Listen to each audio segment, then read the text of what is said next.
person falling asleep as soon as their head hits the pillow and the other scrolling through their phone for a half hour. Yes, usually it's me that's falling asleep instantly. And it's you falling asleep at 2 a.m. as then you wake me up and tell me about every reel or TikTok you've seen. What?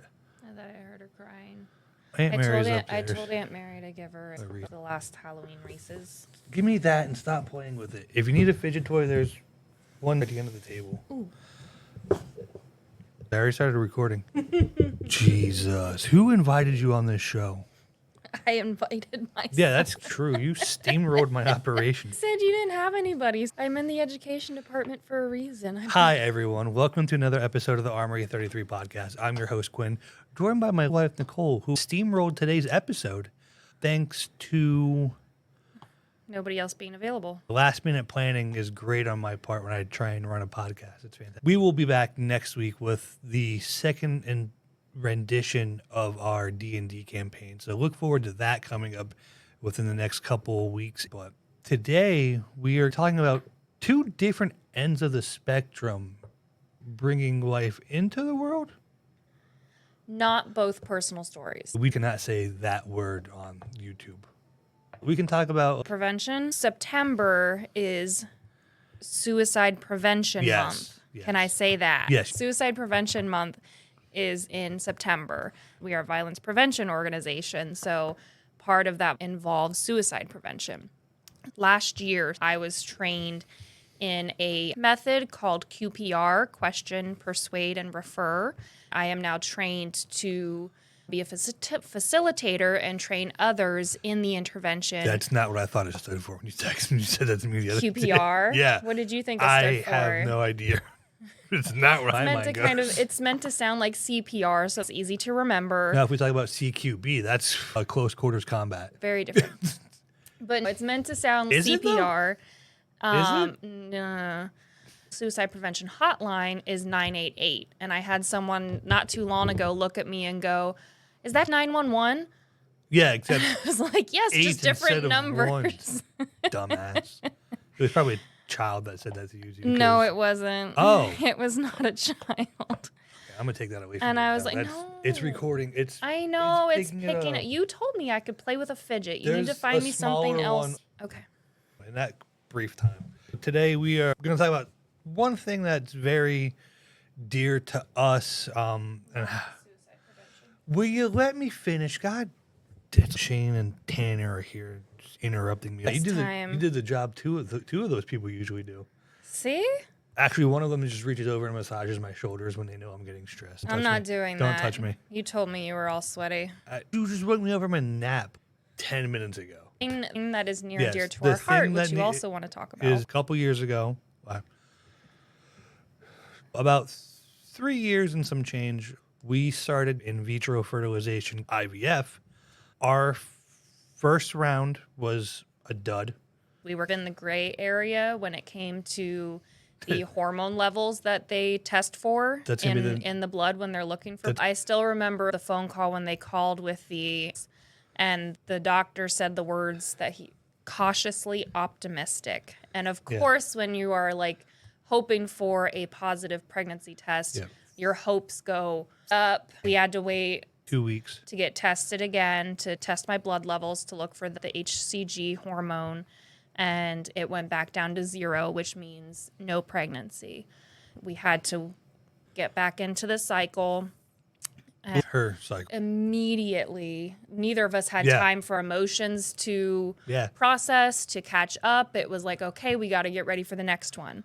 It was like you strike out looking, the next at bat, you have to hit a grand slam to win. We did. We had a beautiful little girl. We now have a 2-year-old tyrant that runs through our house. She bargained with me today to go to nap. Yes. We're going to watch one episode of Bluey. She goes, no, 2. No, 1. Then she looks at me, no, Dada. Yes. Bluey episodes are only a few minutes long. I know. Falling asleep, putting it on the pod. Oh, I know. Because usually when I'm putting her down, she wants to watch Mickey Mouse Clubhouse. Nope.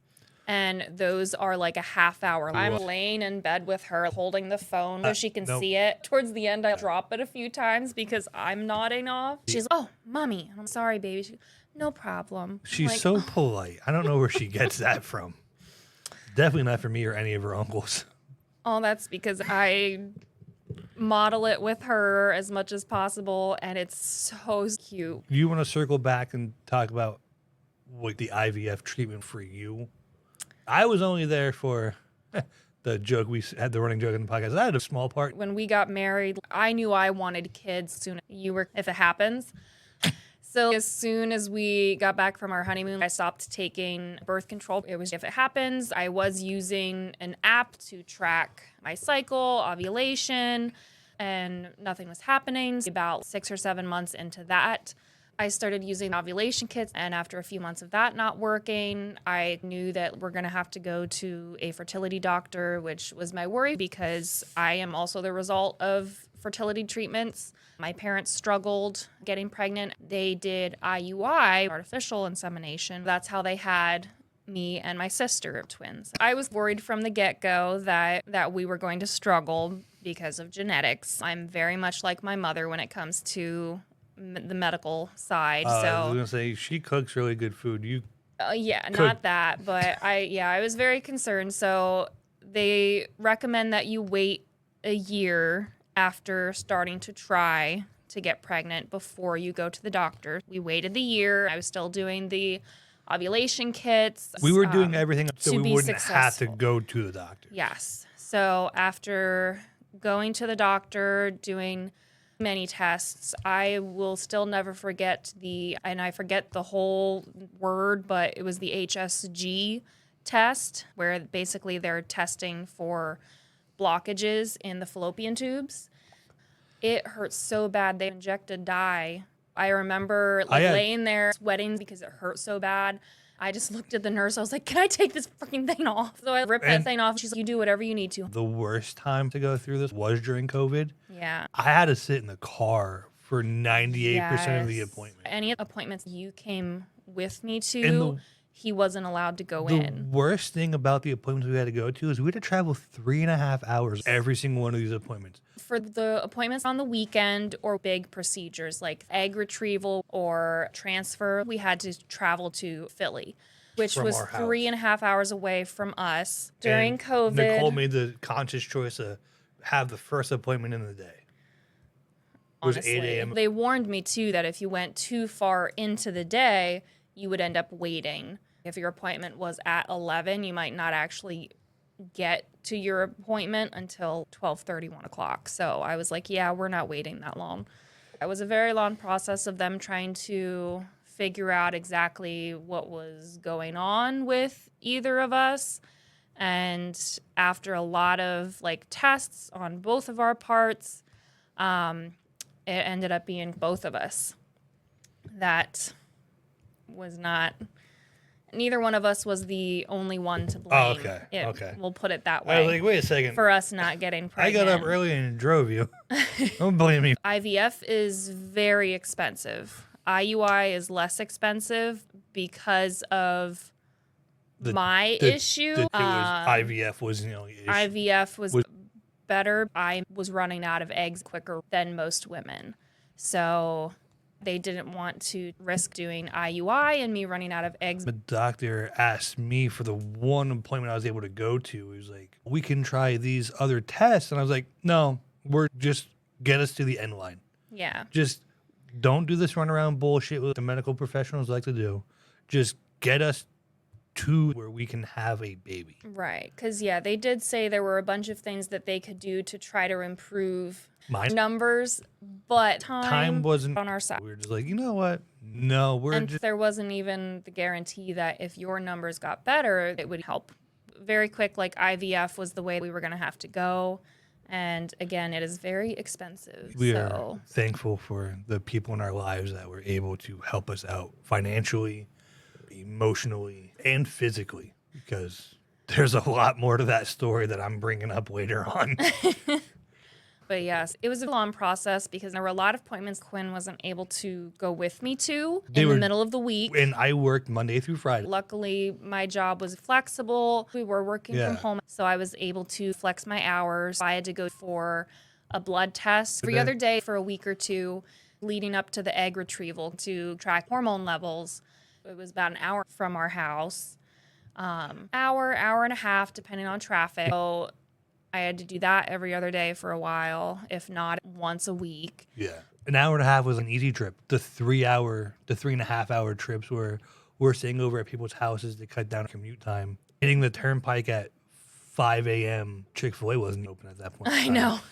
That was that was one of the benefits of having to go to Philadelphia every couple of weeks. Because we don't have a Chick-fil-A around in central Pennsylvania. We have a fucking Wawa and a Chipotle, but we can't have Chick-fil-A. I know it was stressful emotionally and physically for you, but me sitting in the car, not able to do anything and not knowing what was happening, was probably the most nerve-wracking hour of my life. We would drive, and then the car died. My fault. I left the lights on, but I turned the car off. 3.5 hours away. And we're like, oh no. Like, what do we do? Luckily, there were other people waiting in the parking lot. We had a nice little husband community group out there. How you guys been? How was your travel? Your wife going in there to get knocked up too? Yeah. It's weird. Another guy's going to knock up all of our wives, isn't it? That's awkward. I think you were able to come in for the transfer, the embryo. Nope. I thought you did. I remember you coming in. I was only allowed to go in one time. When was that one for? That's when I had to provide my sample. Yeah. Your portion. I don't want to talk about that. I always use examples for the difference between IUI and IVF. IUI is the turkey baster. Am I going to get kicked off of YouTube for explaining this? It wouldn't be the first try. The turkey baster for IUI is they take the sperm and inject it into the female. IVF, which is what we did, is the Petri dish. Our baby was made in a lab. They take the eggs from me and your portion, mix them to make embryos, and transfer the embryos into the female. Yeah. So we did the Petri dish. Oh, does that mean I can tell our daughter when she grows up she was a science experiment? I think I just unlocked the way of... No, yeah, that was like... we can tell her that she was a mistake. She was very much planned. There's a group regularly, the same women going in the same time you... Even though it was June... When we transferred Penny. Yeah. March, April, May, we were down there every other weekend. From January to June, we were in Philly every other weekend. June 7th. We had a nice group of guys. One guy's like, I brought drinks. What kind of drinks? Yeah, I was like... But I have a 3.5 hour drive home. He goes, yeah, they're just waters, and I have some like goldfish snacks. I'm like, yes, please. He's ready to be a dad. He already had like, one kid. He had to entertain. I just drove around the area right outside Philly. We're here for 8 a.m. IKEA opens at 9. Her appointment's gonna take this much time. Can I get there and back without her knowing I was gone? Those appointments, when they do the egg retrieval or embryo transfer, they do so many checks. They were the retrieval. I was allowed to sit inside. I wasn't allowed to go into the procedure room. Not go into the procedure. Just be there. Did I have to go under anesthesia? I just broke my microphone. Yes. Oh, geez. I think I went under anesthesia for that, but the embryo transfers, I did not. They're just putting it in there. Have you not watched one of these episodes? We have to be careful. For the egg retrieval, you did come in with me just because I had to go under anesthesia. So they wanted you there when I was waking up. The egg retrieval is when we detoured home and you sat in the car and drove down and back. You're like, I'll let you stop at Cabela's. I'm like, okay. We were getting off the exit to go to Cabela's when the doctor called and said, hey, we took 12 eggs from you. They retrieved 12 eggs. 9 were mature. 6 were fertilized. Only 3 made it to the embryo stage. We had a 33% chance. My mind was set on transferring 2 embryos at the same time. Thinking back on it, that's what we should have did the second time. And I thought about it, but I didn't want to lose, if it didn't work, I didn't want to lose both embryos. Yeah. That is where... Oh my God, can you imagine 2 of her running around? My parents did it. No, your mom did it. Grandparents were right a walk away, so help was always available. We ended up with 3 embryos. I want to use 2 embryos and only end up with 1 left. I didn't want to risk losing 2. Put all 3 in at once. No. What's the worst that could happen? We could have had 3 kids, but the downfall is we could have had 0. With the program, we had money back guarantee. It was a money back guarantee that you paid that ridiculous amount of money, and then it was 6 cycles And if you did not have what they call a live birth at the end of 6 cycles, they would give you your money back.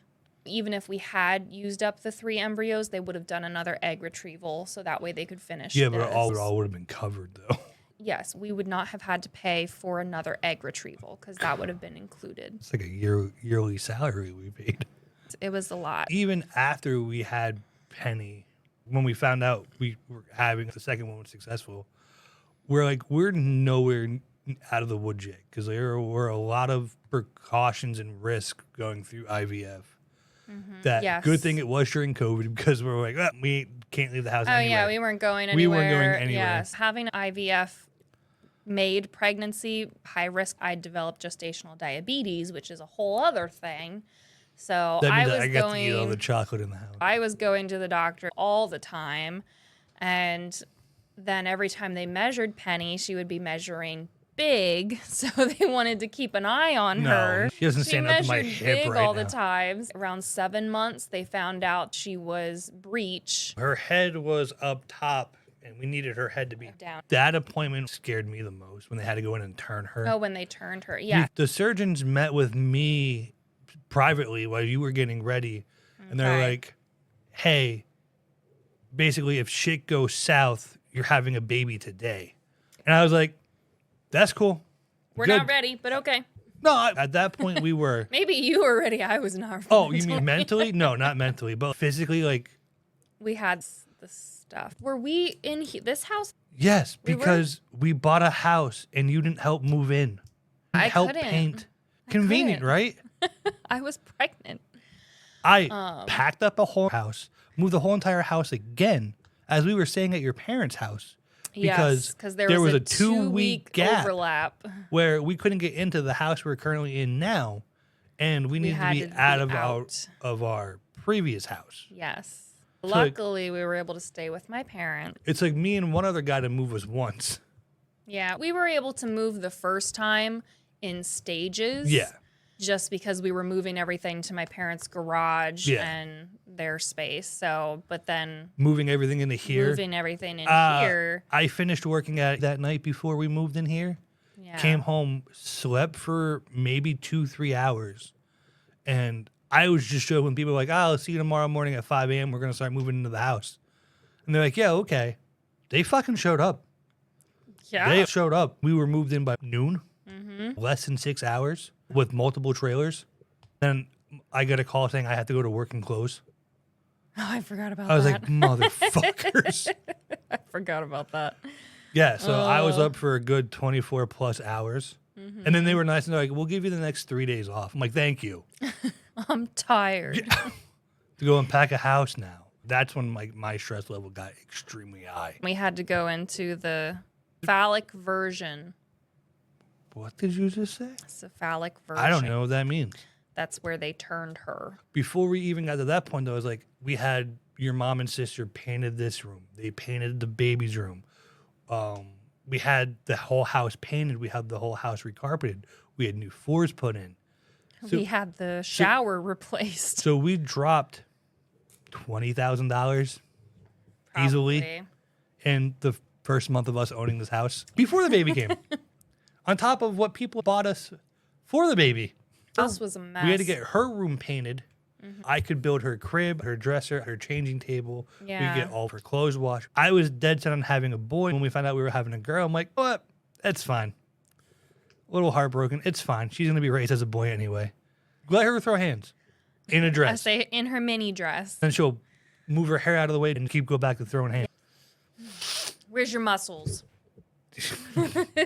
Then she yells like a sailor. It's fantastic. I was telling my parents and sister this morning how yesterday she was in the living room and I was in our bedroom and we were yelling back and forth. She went off on a whole stream of babble for a good 10-15 seconds. I have no idea what she said. She doesn't come with subtitles. It was so funny and so cute. Today I was getting ready to leave to help a buddy and I was like, bye, love you. She's like, Dad, miss you too. Love you, bye. Mwah. She's blowing kisses from like the back of the house. I'm leaving. there was a dog in the car when we were leaving the store. She told me, she's like, Dad, I saw a dog. Yeah, and then as I'm putting her in her seat, she's blowing kisses. She's adorable. Back to the turning of a breech baby. That was. Yeah. And I was in that procedure room. Yes. I was masked up, holding your hand. They didn't put you under for that procedure. No, but they did give me a epidural. Yes. Yeah, and they monitored your heart rate. They monitored the baby's heart rate. Yeah. Oh, we were all hooked up. My job was to watch this screen. If those numbers went up any higher than a certain set, I was to call it, which means we were having a baby. Yeah. So, yeah, it was very intense and because that was still, I almost passed out. Yeah. The anesthesia that they were trying to give me, they wanted me to be sitting up so they could reach a certain part of my spine. Nope. I told them I have a very active vasovagal nerve, so I will pass out if my body decides it doesn't like. The hospital we went to is a well-known teaching hospital, which they're like, we're going to have the students help out. I went, the fuck you are. I told them from the get-go, when it comes to needles, I need somebody experienced or I'm going down. The nurse was cradling me, and I'm like, I'm going to pass out. And, like, she saw me, like, I got so pale, which I'm usually, like, very red. My cheeks are usually red. And, like, she's like, you guys need to stop. You guys need to stop. So then they told me that he was, like, the head of the anesthesiology department. Yeah. So he came in and did it, and they actually had to do it with me laying down, so that way I didn't pass out. But I was like, I was just staring at those numbers, holding her hand, and damn, my hand hurt after a while. Yeah, because even with the anesthesia, because basically to turn her, they can't do it internally. They had to push her head and feet. They had to push her until she was facing the right way, which is terrifying to think about. And they told us that it has about a 50-50 chance of working. And we're like, the only other option, though, was to plan to have a C-section. Yeah. And which I was like, I would really like to do it naturally if we can. So. Nope, I'm good. Nope. Why would you voluntarily go for punishment? It's a mom thing. I'm not going to explain it. The doctor, so it was successful. They did turn her. Yeah, because you had your nurse helping you, and I had my own nurse. Are you good, Dad? I'm just locked into the screen. Uh-huh. You're doing great. I had a tunnel vision. They told me, look at this monitor. These numbers, you just yell. They gave you a job. That gave you a focus. Just sitting there going, that number went up 1. They go, that doesn't count. I'm arguing with the doctor. Now I'm wondering what those numbers were, if it was just our heart rates or what. If the baby's heart rate went over, like, I forget what number, they're like, we're having a C-section. I was like, cool. It was terrifying to think. It was like right a before big Valentine's deal. Day, the week of Valentine's Day. Yeah, it was insane. After that, it was like, okay, she can come whenever now. The doctors are like, we're going to schedule your induction. She was big, and her due date was February 26th. Yeah. I had to... Yeah, so once you found out that the due date, you were all about the February birthstone. Yes, it would have made our year easier. January, nothing going on. February, my sister's birthday. That doesn't count. She doesn't watch us anyway. That doesn't count. When was the last time she was home? Doesn't count. January, nothing happening. February, Valentine's Day and the baby's birthday. March is our anniversary. April is your birthday. May was Mother's Day and my birthday. June is Father's Day. We had the first 6 months planned. And what does this little shit do? March 1st. I had already bought the baby's birthstone as February earrings and a necklace as your push gift. Those are Marches. I ordered I had to return them and order March ones. The March ones were going to be delivered the day we got home from the hospital. So I had somebody come over, grab them, put them in a bag. They scheduled us to get induced on, it was Monday, February 28th. And then she didn't come until Tuesday. Tuesday it was afternoon. 3:09 p.m. And maybe you were right. Because the first picture we have of her was from... Yeah, it was 3:09 p.m. Because Nicole's water broke at 2:30 in the morning when they came in to give you an epidural. Yeah. Because I distinctly remember that, even though you're going to fight me on this. They put the baby's heartbeat monitor back on your stomach. I was like, what's that sound like running water? And they're like, her water just broke. I was like... Which was the weirdest feeling. It is the weirdest How do you think feeling. I felt? I heard it. Nobody else heard it. You're worried about what you heard? Because it creeped me out. I was like, why is there water running? I was sleep deprived. I did not sleep. I was feeling it. And you're like, I think I peed.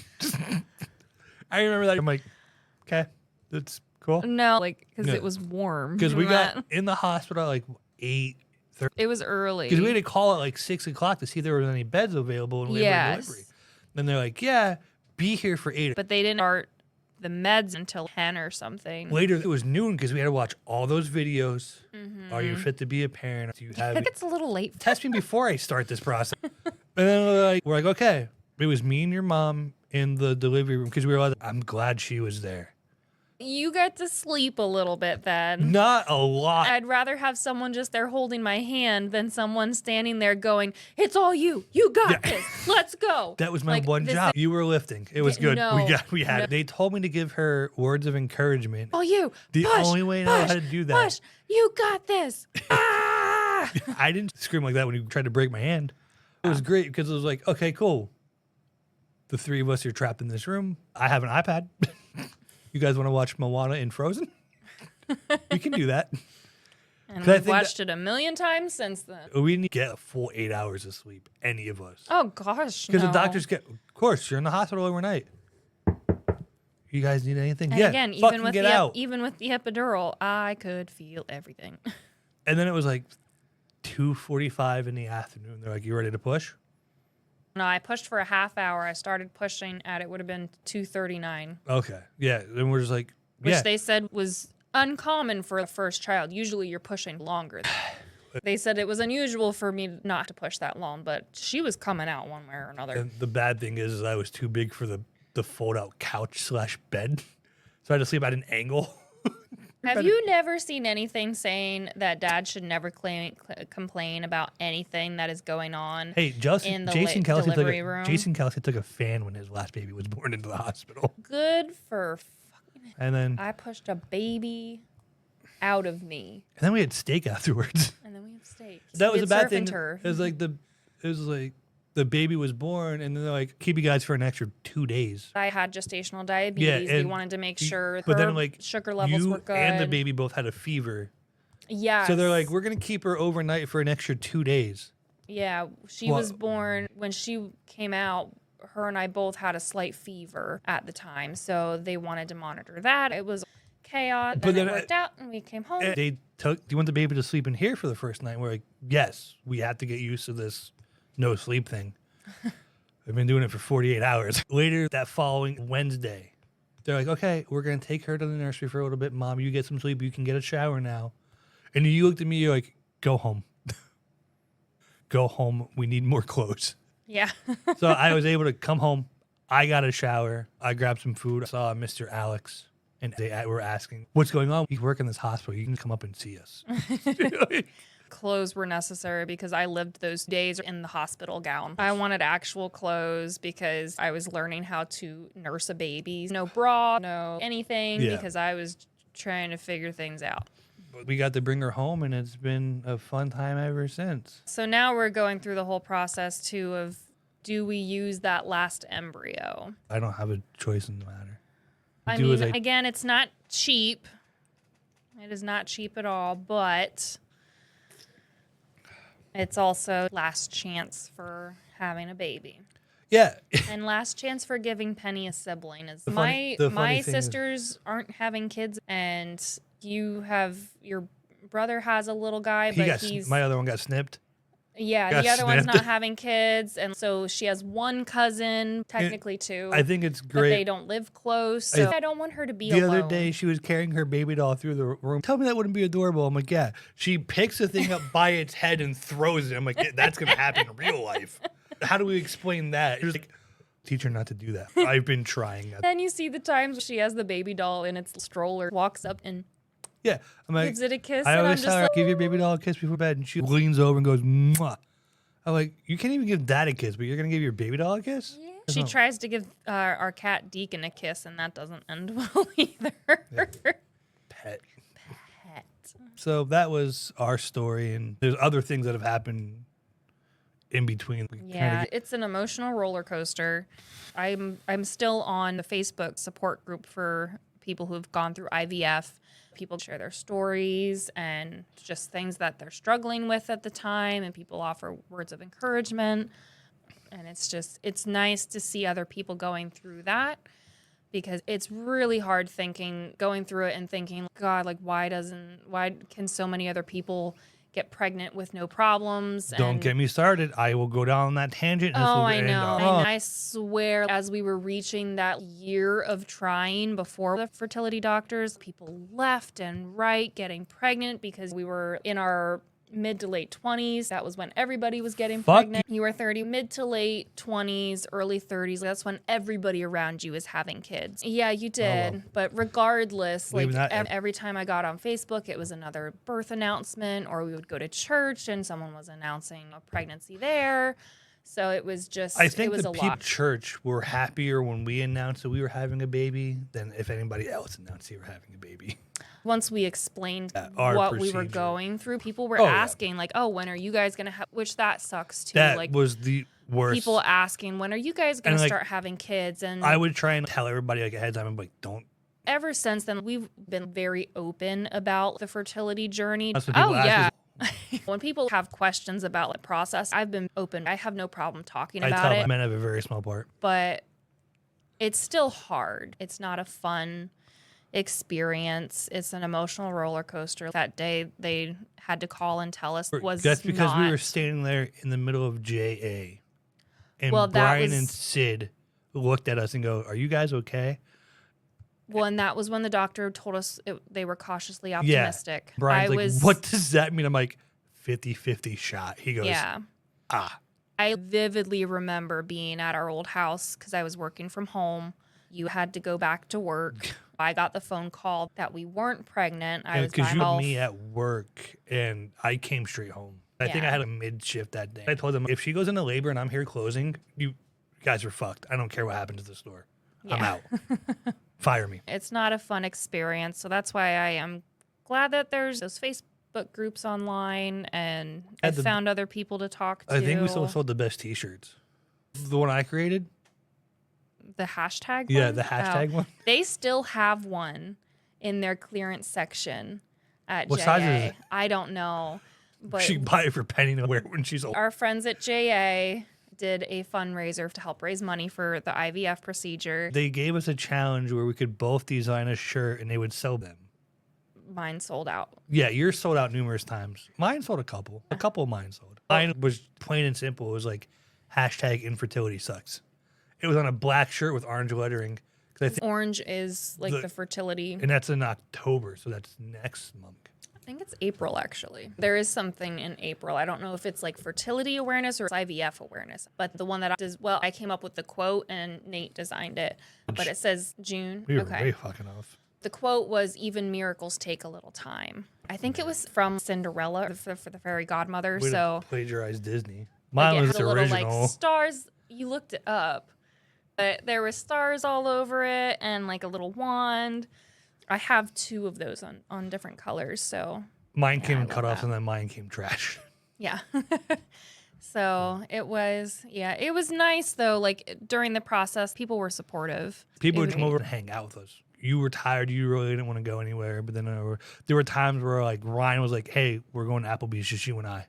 Mm-hmm. I'm like, I don't want to get in the car. We're going to Applebee's. Okay, well. Yeah, and I didn't want to drink during that process. I was on so many medications, so I didn't drink for 2 years. You took that responsibility very well. I think we went to a wedding when you were pregnant. Did we? I don't remember. We went to some function. You're drinking. I'm like, okay. I don't remember. Well, should we transition to the somber part of this? Because we're going to have to feed the cat soon. Yeah, he can wait. He woke me up at 4 a.m. Actually, 3:30. But yes, as I stated earlier, September is Suicide Prevention Month. Convinced Quinn to... what would we talk about? Suicide. I'm like, what the fuck? Suicide prevention. Yeah. Get that in your head. I went, no, I'm good. Yes. I'm good. Yeah. I've dealt with it in my personal life. I've had a few people attempt, if not. No, they succeeded. Yeah. I hate to say it, but like I feel like almost everybody knows at least one person that has died by suicide. And I know a couple. Yes. And one thing that we are really pushing is, and I have to remind myself of this many times, is not to say committed suicide. We're trying to say died by suicide. Not to say committed suicide, because committed is associated with committing a crime or a sin. And for such a long time, suicide was looked at as a sin, and that can put a lot of mental pressure on people struggling with suicidal thoughts, people who are close friends or family members of someone who did die by suicide, thinking that their loved one committed a crime, when in reality, suicide is a mental illness, and people who do die by suicide, they look at suicide as their only option. And it's really not. With the history I have, I suffer from a disease called pseudoseizures. Pseudoseizures. I lost my license for a year and a half because I had so many episodes. I thought about it. Mm-hmm. I saw a therapist 3 times a week. Yeah. Monday, Wednesday, Friday. 2 hours of my day. Mm. The support system I had at home with you and a couple of the close people that actually knew what was going on.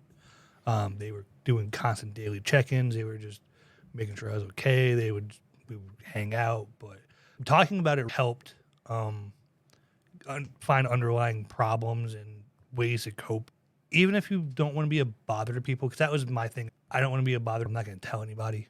Struggle. Yeah, well, I don't and like sometimes people. you don't want people to know everything. You don't want to on them. I kept it very close. Push came to shove, and I got help. And I mean, I'm still here.